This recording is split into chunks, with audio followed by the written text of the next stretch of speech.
Hey, guys. I am so excited because I am live and I am live on my desktop. Look at that. Yes, let's make sure it's working. Yes, it's working. So I'm live on my desktop. This is my first time going live on my desktop, which is really, really exciting for me.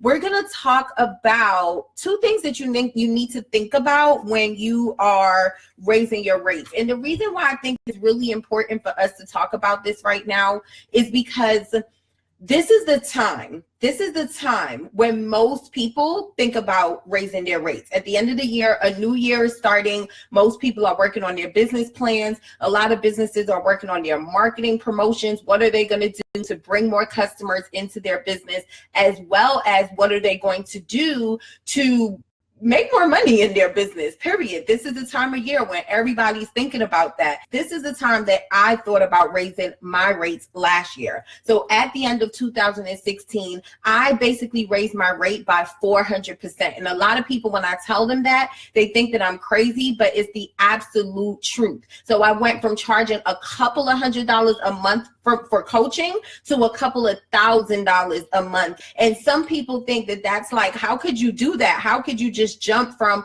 hundreds to thousands? Well, I did it. I did it, which is why I believe that I'm someone that can really talk to you about the mindset blocks that you may be feeling, that you may be going through while you haven't raised your rates yet. Okay, so let's talk about that.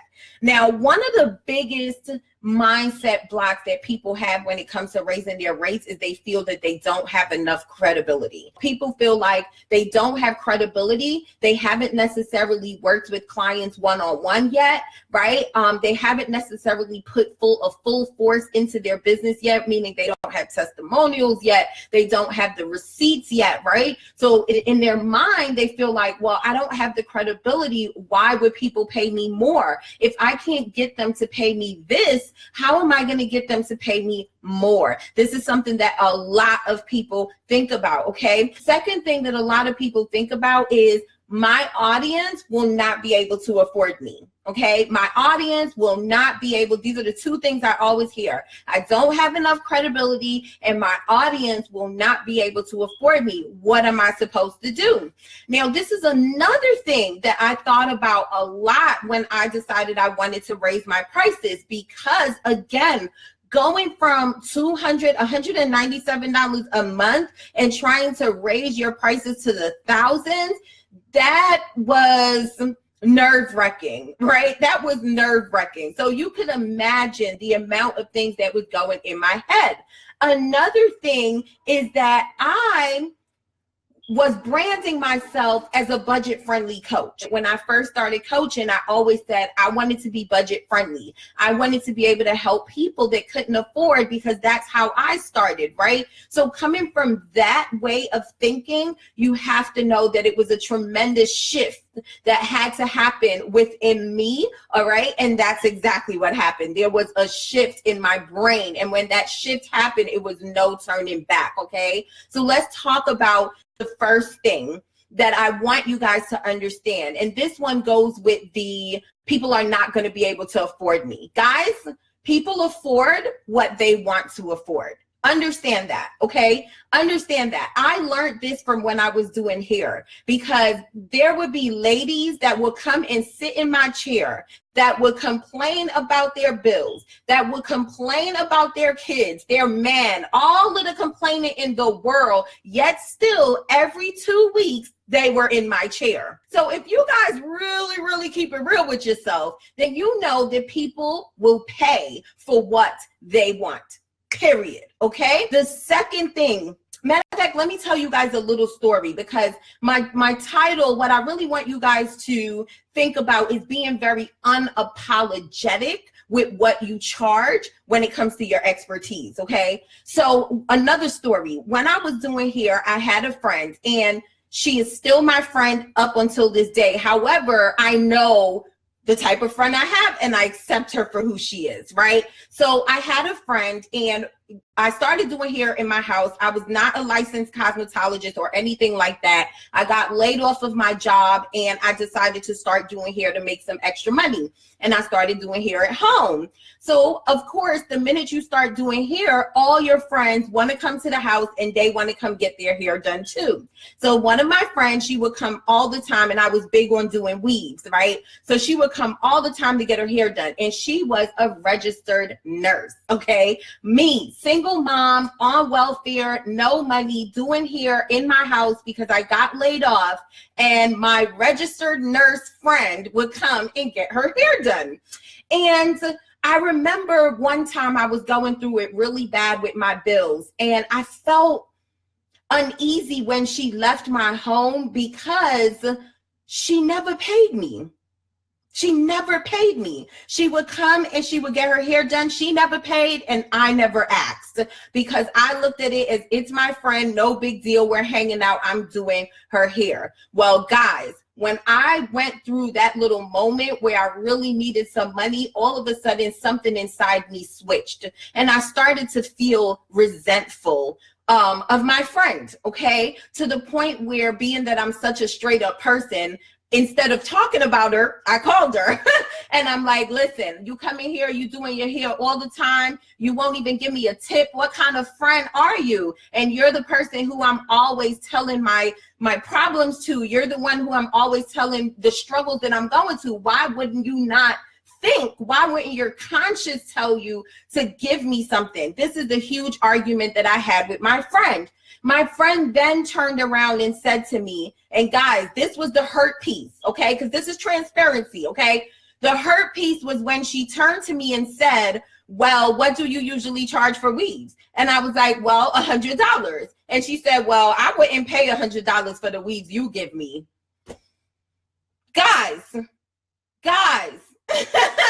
because at that moment, I almost lost my friend. As a matter of fact, we didn't speak for months after that. We had to come back from that. And she never came to me again. All right. She never came back and sat in my chair again. Another thing I noticed was that after that altercation with her and she was going to other salons, not even in people's home. She was going to other salons and paying full price to get her weaves done. Okay, so that brings me to like my second point. The first point is people are going to pay for what they want. And the second point is, honey child, if you are not going to value yourself, please do not expect anyone to value you. Okay, because the one lesson that I learned from that with my friend is not that she was a bad friend. What I learned from that is, Niala, you better get it together. You better start valuing yourself, because I didn't charge her just as much as she didn't pay me. So me not charging her, that just showed that I was not valuing my own services. You get what I'm saying? That meant that I didn't feel that, I didn't deserve to be paid. Because if I felt that I deserved to be paid, then from the day one when she came, I would have said, hey girl, it's $50. Or this is the family rate. This is the friend rate. It's $75, whatever, right? Another thing I want to tell you guys before I go, because I really said I wasn't going to stay long, is I want you guys to start thinking about the importance of reoccurring income. All right. So one of the things that I see a lot of my clients struggle with is I want the sale. I want the sale. I want the sale.